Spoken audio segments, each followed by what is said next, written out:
ማንኛችንም በመጽሐፍ ቅዱስ ላይ ይህንን ታሪክ ልንገራችሁ። በመጽሐፍ ቅዱሳችን ላይ የታሪክ ክፍል አለ። ዳዊት የሰራው ኃጢአት ተጽፏል።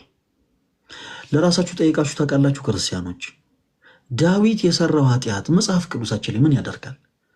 እንደውም አንዳንድ ቤተክርስቲያንን የማያውቁ ሰዎች ቤተክርስቲያንን ለመጠየቅ ለመተቸት ሲነሱ ይሄው በመጽሐፍ ቅዱሳችሁ ላይ ይሄው ዳዊት እንዲያደረገ የሚል ሐሳብ አለ አይደል ወይ ይላሉ። እና ጠይቃችሁ ታውቃላችሁ? መጽሐፍ ቅዱስን ለማንበብ ስትሞክሩ ዳዊት የሰራው እያንዳንዱ ኃጢአት ተቀምጧል። ለምንድን? ዳዊት ማን ነው? በመጀመሪያ ልበ አምላክ። ኢማጂን ልበ አምላክ ተብሎ የተጠራው ዳዊት ኃጢአትን ሰራ። በአንድ ወቅት በቤተ መንግስቱ ሲመላለስ የኦሪዮንን ሚስት ተመለከተ። በአይኑ ትክ ብሎ ተመለከታት፣ ተመኛት። እናም ወደ እልፍኙ አስጠርቶ በስጋ ፍትወት ከእሷ ጋር ወደቀ። ኃጢአትን ሰራ። ዳዊት ኃጢአትን ከሰራ በኋላ ኃጢአቱ እንዳይታወቅበት፣ ፕሊስ በደንብ አዳምጡኝ እሺ። ኃጢአቱ እንዳይታወቅበት ኦሪዮንን ከጦር ሜዳ አስጠራው። ስለ ጦርነቱ ሁኔታ ጠየቀው። ኦሪዮን አስረዳው። ከዛ በኋላ ዳዊት በል ያሰበለት መስሎ ወደ እልፍኝ ግባ፣ በቤት እረፍ አለው። ይህን ሁሉ ነገር ያሰበው ዳዊት ለምንድን ነው? ኃጢአቱን ይከልል ዘንድ ነው። ኃጢአትን ሰራ። ልበ አምላክ እኮ ነው። ኢማጂን ልበ አምላክ ተብሎ የተጠራው ዳዊት ኃጢአቱን ይሸፍን ዘንድ ኃጢአቱን ይከልል ዘንድ ወደ ቤት ግባ እናረፋለሁ። ለምን? ልጅ ቢጸነስ እንኳን የኦሪዮን ልጅ ነው እንዲባል ማለት ነው። እና በበነጋታው ሰዎችን አስጠርቶ ሲጠይቅ ኦሪዮን በቤቱ ገብቶ አላደረም። ወደ ቤተ መንግስት አስጠራውና ለምን በቤት ጣሪያ ስር ገብታ አላደርክም ብሎ ጠየቀው። የዚህ ጊዜ ኦሪዮን ታቦተ ጽዮን በጠላት እጅ ተማርካ ሳለ እንዴት እኔ በቤቴ ገብቼ አድራለሁ አለው።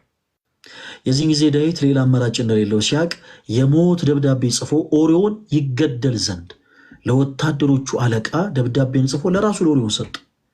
ኦሪዮን የራሱን የሞቱን ደብዳቤ ይዞ ነው ወደ ጦር ሜዳ ሄደው። እናም በጦር ሜዳ እንዲገደል ምክንያት ሆነ። ይሄ ታሪክ በመጽሐፍ ቅዱስ ውስጥ አለ። ለምንድን ነው ተወዳጆች ይሄ ታሪክ በመጽሐፍ ቅዱስ ውስጥ የተጻፈው? እንግዲህ ዳዊት ልበ አምላክ ነው እና ደግሞ መጽሐፍ ቅዱስ የእግዚአብሔር ቃል ነው። መጽሐፍ ቅዱስ መጽሐፍ ነው፣ የተለየ መጽሐፍ ነው ማለት ነው ከሌሎች መጽሐፍትና። ለምንድን ነው ይሄ ታሪክ የተጻፈው? ለምንድን ነው እንዲህ ዳዊት የሰራው ኃጢአት፣ ዳዊት የሰራው ነው፣ ዳዊት የሰራው በደል ለምንድን ነው በመጽሐፍ ቅዱስ ላይ የተጻፈው ካልን እንኳን ምድራዊ የሆኑ ኃጢአተኛ የሆኑ ሰዎች ይቅርና ልበ አምላክ የተባለው ዳዊት እንኳን ኃጢአትን እንደሚሰራ ታውቁ ዘንድ ነው። በቃ ማንም ሰው ሊያታላቸው ይገባል። ፈለገ አትናቴዎስን ትወዱታላችሁ? አዎ ትወዱታላችሁ። ነገ ከነገ ወዲያ ፈለገ አትናቴዎስ እንድበልና ኃጢአት መመኘት ደግሞ ጥሩ አይደለም። ብቻ ግን ፈለገ አትናቴዎስ የሆነ ኃጢአትን ሰርቶ ተገኘ ብትባሉ አደንግጡ።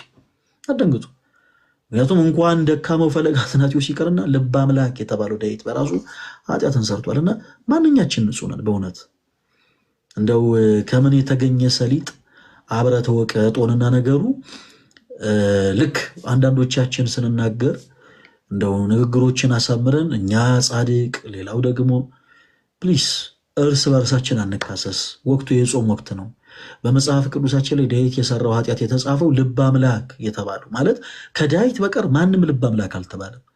እዚህ ጋር አንድ ነገር ላስምርላችሁ። ዳዊት ልበ አምላክ የተባለው ለምንድን ነው ከተባለ ኃጢአትን ይሰራል፣ በደልን ይሰራል፣ ግን ተጸጽቶ እያለቀሰ እያነባ አምላኩ እግዚአብሔርን ይቅር በለኝ ይላል። በንስሐ ሕይወት ይመላለሳል። እግዚአብሔር ከኛ ከፍጥረቱ የሚፈልገው ይህንን ጸጸትና ንስሐ ነውና ዳዊት ለእኔ እንደ ልቤ ነው አለው። ልበ አምላክ ተብሎ የተጠራው ዳዊት እንዲህ አይነት ኃጢአትን ሰርቷል። እንኳን ሌላው ፍጡር ይቅርና ልበ አምላክ የተባለው። ስለዚህ ክርስቲያኖቶች ወንድሞች በእንደዚህ አይነት ጉዳይ ላይ